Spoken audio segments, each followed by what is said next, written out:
Look, kia ora, and thank you very much for coming this morning.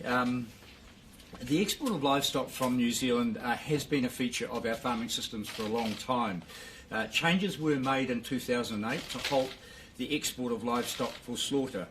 Since that time, there has been a steady flow of exports for breeding purposes. But concerns about the risk to New Zealand's reputation from this trade have been steadily increasing. We began the 2019 livestock export review to look at what options were available to address the risks to our reputation.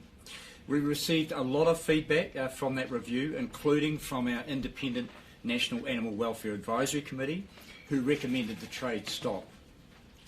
The tragic sinking of the Gulf Livestock 1 ship in 2020 brought the dangers to a head, and we introduced a temporary ban on livestock exports, while the Heron Review recommended improvements to our system.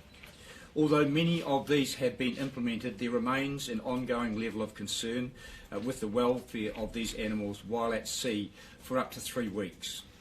Over recent years, we've seen some of the reports from these ships, many of which are not designed for live exports, where conditions on board have led to many adverse animal welfare outcomes. The fact is that once animals leave New Zealand by sea, we have very limited ability to ensure their well-being before they reach their destination. That's why this morning we're announcing that the export of livestock by sea will cease following a transition period of up to 2 years.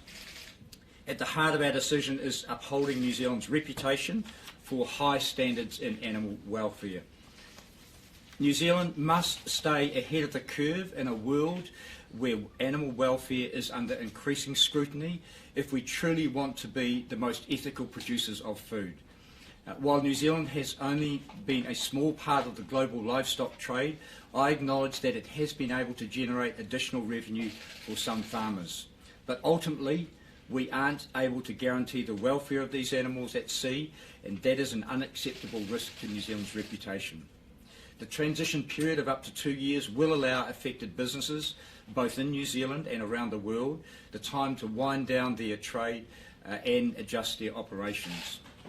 This is a complex process to unwind, so the final exact length of the transition period will be determined pending further advice from the Ministry for Primary Industries. I've also asked NPI to provide advice on possible improvements to animal welfare on ships during the transition period.